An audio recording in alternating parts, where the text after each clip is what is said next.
pištolo Bereto, podcevni bombomet in pa ročno bombo. Bivaki so bili tako mokri, da eni niso mogli več spati po noč, ker je noter bila dobesedno luža.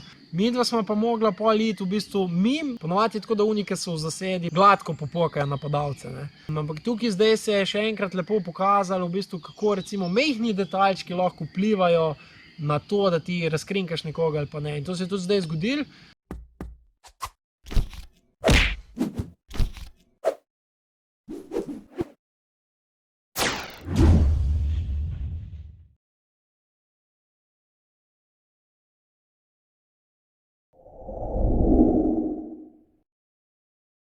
Divjak 365, naslednja aktivnost, druga in tretja faza temeljnega strokovnega vojaškega usposabljanja. Ok, zdaj jaz sem to delal v delih, nisem delal skupaj. Načeloma se te 3 faze naredijo skupaj, to traja 13 tednov, kar sem že povedal v prejšnjem videu. Ampak jaz zaradi službe nisem smel biti odsoten več kot mesec, tako da sem v bistvu zdaj pač to naredil v 2 delih. Prvo fazo november, december, druga, tretja faza pa zdaj april, maj, pa še en teden junija. V prvi fazi smo spoznali puško, naredili smo izpit za varno rokovanje s puško F2000S. Zdaj tukaj smo pa dodali pištolo Bereto, podcevni bombomet in pa ročno bombo. Zdaj tukaj bi lahko razglabljal v teoriji, kaj vse je bilo treba znati, koliko sekund ima recimo bomba, da poč, vrste bombe, kjere bombe, razlike. Podcevni bombomet isto pač ne bom. Teorija je na internetu, kdo je šel ali pa bo šel na to, se bo naučil. Praktični del bi povedal mogoče samo to, da pač vse, kar si se v teoriji naučil, si mogel tudi pol v praksi znati narediti.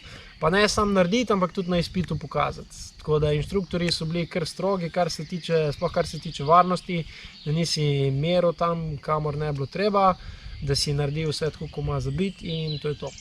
To je bilo v drugi fazi, kar se orožja tiče. Zdaj, dosti več je še bilo tukaj orientacijskih pohodov, se pravi, dobili smo karte, dobili smo zemljevide, koordinate in ti si mogel na zemljevidu v bistvu poiskati te koordinate, označiti, kje ta točka je. Več točk je bilo in pa si mogel tudi pač iti na teren, po 2 smo hodili.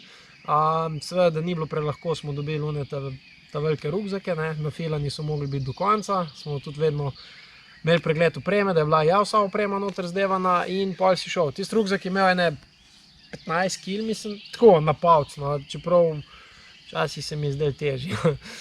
In pa si šel od te točke do te točke so bile v bistvu različno postavljene, po gozdu, po travniku, ob cesti, v glavnem kjerkoli in tam so bile vedno za različne skupine, različne črke in v bistvu, ko si bil na vseh točkah, si pol na koncu v bistvu sestavil neko besedo oziroma geslo. Ker bi lahko človek sklepil, kaj bo geslo, kaj bo beseda, so bile te črke pomešane. Tako da šele ko si imel vse črke, si lahko sestavil geslo. Tereni, imeli smo 2 terena, čudovito, res, obakrat, dež in to konkretno. Bivaki so bili tako mokri, da eni niso mogli več spati po noč, ker je noter bila dobesedno luža. Ko pride v kratkem cajtu velika količina vode, mislim, vse sami vemo, kaj se naredi. Tako da je bilo malo razburljivo, rečemo. Ponovadi so bili seveda tudi alarmi, da nisi čist mirno spal. Na teh terenih smo v bistvu streljali z vsem orožjem, se pravi s pištolom, s puško in pa tudi metali smo ročne bombe in streljali smo s podcevnim bombometom. Čisto osebno najmanj zanimiv mi je bil podcevni bombomet, ker ima najbolj nenatančen sunek strelj. Še vedno mi je od vsega bila najbolj zanimiva puška. Ker tam, ko naciljaš, pa ko se umiriš, tam šus leti in to je to. Delali smo tudi osebni streljski test. V bistvu je vnaprej predpisane, kateri položaj, iz katerega položaja streljaš in pa na koliko metrov. Se pravi, to je leže, stoje, sede, kakorkoli, kot neko preverjanje znanja. Od vseh položajev mi je leže najbolj všeč streljati, zato ko se najbolj umirim, pa najbolj sem stabilen. Najtežje pa seveda stoje, zato ko ciljaš sploh na daleč, tista namerilna kar pleše, tista, kako se že reče, red dot. Najbolj zahteven mi je bil zadnji teren, definitivno. Zadnji teren je bil v vojašnici Murska Sobota, spali smo na enem travniku, seveda spet dež je bil, ker če ne je bilo deža, pač ne je bilo zanimiv. Zakaj je bil najbolj zahteven? Zato, ko je bilo toliko enih aktivnosti. Že v bistvu tisti dan, ko smo prišli, smo delali taktiko, In to ne tako sam taktiko 2 pa po 2, pa se pokrivali med drugim. Vmes smo imeli še bodečo žico, tako da si mogel še prijeti skupaj na bodečo žico. Da je bilo še malo bolj zanimivo in pestro, so bili vmes še plini, se pravi so inštruktorji metali dimne bombe in si ti mogel masko gardevati, in ko si je nekdo masko gardeval, ga je drug pokrival.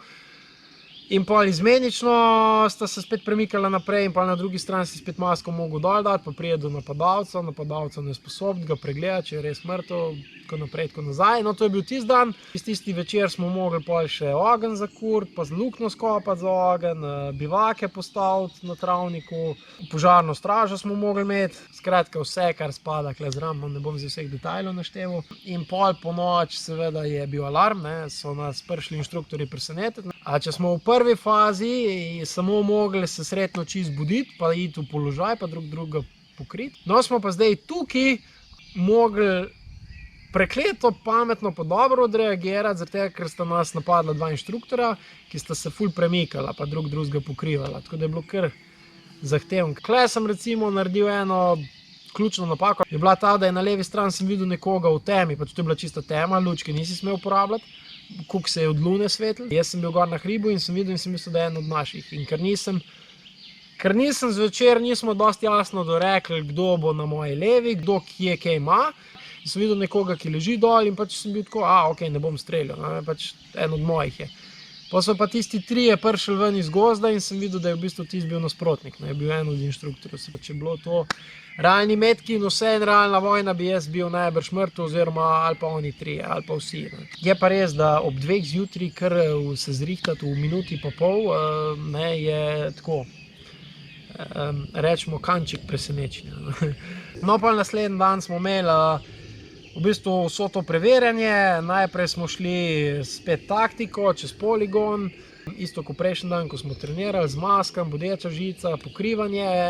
Potem je pa sledil orientacijski pohod, imeli smo razne točke kot neke checkpointe in zdaj pa nismo več besed zbirali, ampak zdaj je bilo pa treba povsod preverjanje znanja smo imeli. No, se pravi različne stvari, od prve pomoči, se pravi oživljanje nekoga, pa ustavljanje krvavitev, kako preveriti, ali je nezavesten ali ne, če je pri zavesti, kako uporabiš umetno dihanje oziroma defibrilator si mogel tudi pokazati. V glavnem, to vse, kar ti pride tudi v realnem civilnem življenju prav.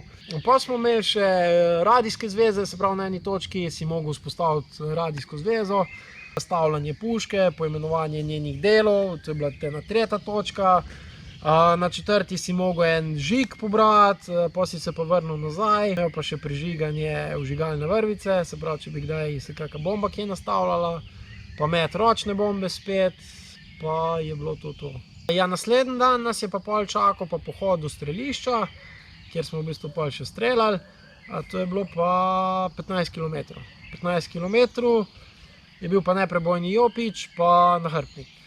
Pol je bil v vojašnici zadnji teden, zdaj v 3. fazi smo imeli še orientacijski pohod, ampak ta orientacijski pohod je bil tudi samo z nahrbtnikom, ta velikim nahrbtnikom.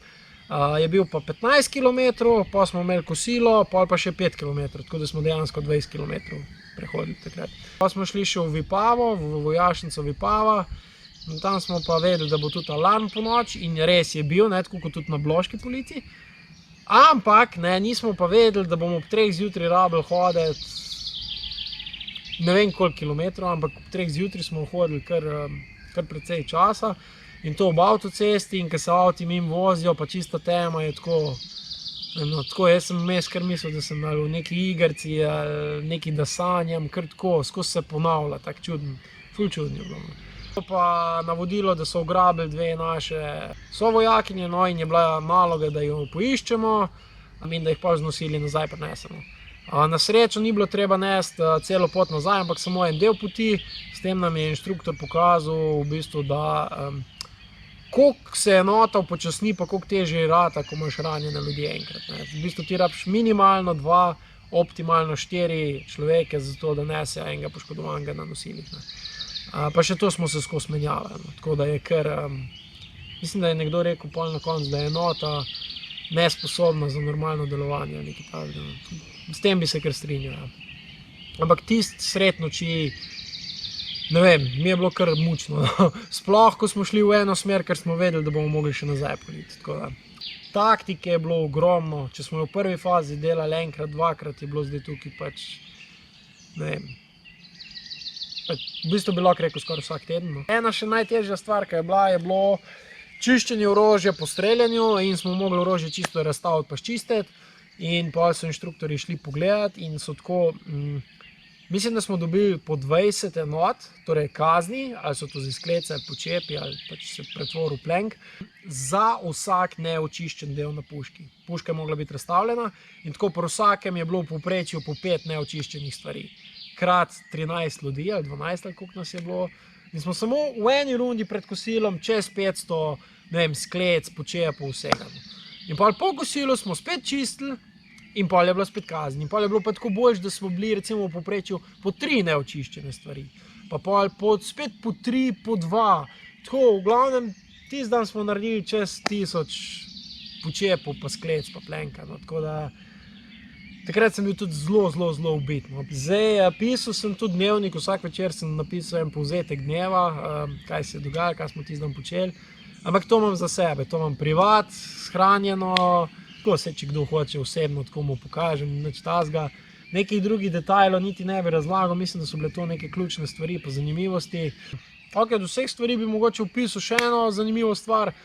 To je bilo pa recimo v zadnjem tednu, ko smo spet vadili taktiko. Smo s kolegom, midva smo šla za nasprotnika, ekipa 7-8 je šla pa proti nama.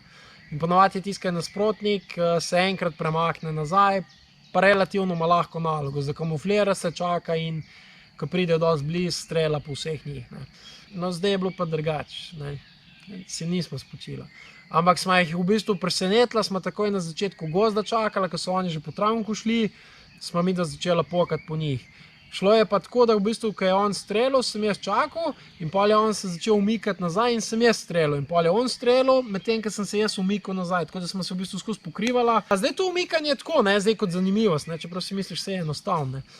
Z neprebojcem, pa s čelado, pa s puško. Po hosti, po neravnem terenu, po mokrem terenu. No, vrgli me je tako, da se še enkrat lepo izkazalo, da gimnastika včasih prav pride, ker sem se skotalil v bistvu s puško vred, sem v bistvu kot nek tak preval v stran naredil. In to so v bistvu spet hit treningi, ne. To je v bistvu šprint, počakaš, šprint, počakaš, šprint, počakaš. In spet, ne, ko delaš šprint, koliko imaš pulza? Ja, ful imaš visokega, ne, in pa v bistvu, ko meriš, se ti v bistvu roka trese in je zelo težko meriti pa zadeti, ne. Sicer mi smo imeli manevrske naboje, ne, pač, da ne bi se kdo poškodoval, ampak vse, ne, v realnosti je pa to, mislim, si kar mislim, da ni enostavno. In ugotovil sem recimo tudi pri tem, zakaj taktične rokavice gor imeti, pa sem bil tako, a smo lahko brez rokavic, ne, pa bilo, ne, dej si jih gor, ne. Ja, ko ležiš v trnju, pa v koprivah, tako da pol sem vedel, zakaj imam taktične rokavice gor. Pol smo pa imeli zasedo, so pa v bistvu vsi oni pripravili zasedo, midva smo pa mogla pol iti v bistvu mim, ponovadi je tako, da unike so v zasedi gladko popokajo napadalce, ne. Ampak tukaj zdaj se je še enkrat lepo pokazalo, v bistvu, kako recimo mehni detaljčki lahko vplivajo na to, da ti razkrinkaš nekoga ali pa ne. In to se je tudi zdaj zgodilo, ne vem, koliko je bilo tu tam 500 metrov, in najdeti glih tistih 10 metrov zaseda v bistvu ni tako simpel, ne. Ampak jaz sem v bistvu slišal nekoga, ki je zakašljal, ne, ali odkašljal se je, in sem vedel, kje so, in smo začela pokati, ne, in v bistvu pol taktika presenečenja kle odpade. In pa tudi vidiš, koliko vplivajo vse take manjše stvari, recimo, trudil sem se hoditi po senci, ne po soncu, ker si po soncu bolj opazen kot po senci. To sem se že takrat naučil, ko je ponoč bila tista akcija z inštruktorji in tam sem tudi eno od napak, ker sem naredil, je bila ta, da sem se po koncu postavil na tistem hribi, ker ko se ti na hribi, po koncu postaviš, se lepo vidi tvoj obris, ne, tako da bi v bistvu mogel dol ležati, ne. In isto bilo zdaj tukaj, v bistvu se je bilo treba gibati po senci. Druga zanimiva stvar je tudi recimo vrane, ne, ali pa avion, ki se je takrat peljal, koliko zaduši zvok. Ne, ti ne slišiš druga in drugi ne slišijo tebe, ko hodiš. Ne. To so taki mehni detaljčki, ki dejansko pa v praksi vidiš, koliko je to. Pa smo pa se zamenjali, pa smo pa midva šla vmes med to ekipo, ki so spet zasedo pripravljali, dva sta šla pa pač kot izvidnika min. In je bilo treba spet določiti, kdo bo vodja zasede. In zdaj sem se pa jaz javil, ker me je zanimalo, koliko je zdaj to peljati, ne. zajeben. Pač drugače obstajajo prav postopki, kaj vse moraš delati, kjer točke so, kako koga postaviš, kako kdo koga krije, vsak mora za vsakega vedeti, kje, kaj, tudi ko se akcija začne in ko se akcija konča, kaj ima kdo nalogo, nekdo ima nalogo, da krije, nekdo ima nalogo, da naredi pregled za bombo, če ima mrtvo kako bombo pri sebi, oziroma če sta sploh mrtva, pa en ta tretji, ta četrti ima nalogo, da da orožje na kup njuno in da se orožje v bistvu uniči. In vse to skupaj se mora zgoditi v 7 minutah nekje, tako da mora ta glavni še na uro gledati, pa opozarjati ljudi, da se v 7 minutah umakneš pa zbežiš. Zaradi tega, ker v bistvu ponovadi tako, da imajo v bistvu oni naštimano, imajo za sabo obrambo in imajo enota, ki je zadolžena za to, ima že nastavljene koordinate pa bombomete, skratka orožje, bombe in začnejo direkt tam padati, kjer so oni ubiti. In ponovadi nekako preračunanje v grobem, da traja 7 minut, da se informacije, da pride do njih, da popravijo, če je treba, koordinate, pa da začnejo šopati z raketami. Tako da moraš v bistvu vse to v 7 minutah speljati. In spet pa se morajo tudi vsi umakniti istočasno, se moraš umakniti, iti na varno mesto, narediti pregled poškodovancev, ranjencev, pregled, koliko streljiva še ima kdo, ali je enota pripravljena še za eno akcijo, ali se rajš umakneš in tako naprej. V glavnem, ful enih stvari zamisliti, ful enih stvari zadelati, pač hotel sem to sprobati, no, in je tako, ni enostavno. Če bi povedal, da so to pravi šusi, pa da znaš še kdo od mojih umret, je pa še toliko težje. Ujebem ti nekaj zagrabo. Fuck. Krč. Se vidi, da predolgo sedim. Spet, pa ne me jebat, no, a lahko do konca povem. Če naredim zdaj povzetek vseh teh 3 faz do zdaj, ni mi žal, da sem šel, sploh pa ne kot rezervist. Ena huda kul izkušnja, kar nekaj znanja dobiš, ki ga tudi tako lahko uporabljaš, ne samo v vojaškem življenju. Ok, zdaj, če si rezervist, pa imaš vsak mesec en tak bonus, ena taka nagrada, ne? Mislim, da je zdaj 350 €. Moraš biti malo človek za to, ali da si v športu, ali da te zanima vojaško življenje, ali da si, ne vem, tabornik, ali da si, ne vem, scout, da rad si v naravi, da rad hodiš v hribe, ne vem, vsaj nekaj od tega, da imaš, pa pol že nekaj gre čez, no. Mogoče je sam minus ta, da zdaj, ko sem starejši, je malo težje to bilo. 5 let nazaj bi recimo to stvar dosti lažje speljal. Pa ne lažje v smislu kondicije, ampak lažje v smislu stvari, ki jih imam. A veš, mene so zdaj vse stvari počakale. Od marca, tako ko sem pustil, ne si bo to služba, ne si bo to ostali treningi, ki sem jih, ali ne vem, gimnastiko, če sem treniral zraven, ali kickbox, ali je bilo to, ne vem, ali je bilo to tale projekt Divjak 365, vse je tako ostalo. Dobro, pa še neke druge stvari, ne, če imaš pa še družina, pa tako naprej, ki si po cel teden v vojašnici, a veš, za vikende hodiš domov, a veš, od ponedeljka do petka si pa tam, ne. Pa zdaj je malo več poudarka na učenju, da se dejansko čim več teh stvari naučiš, pa tudi mislim, da je vse skupaj šlo precej naprej, sploh odkar smo v NATO.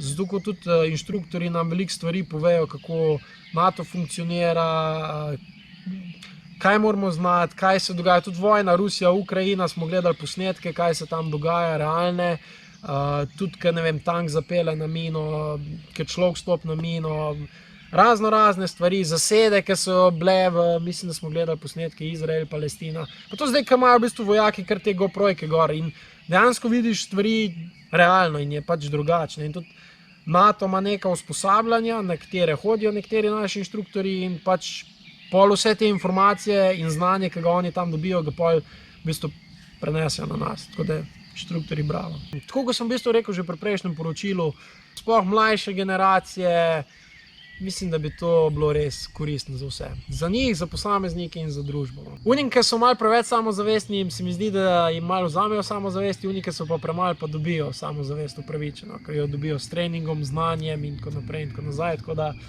v glavnem, to je to. Se vidimo v naslednji aktivnosti.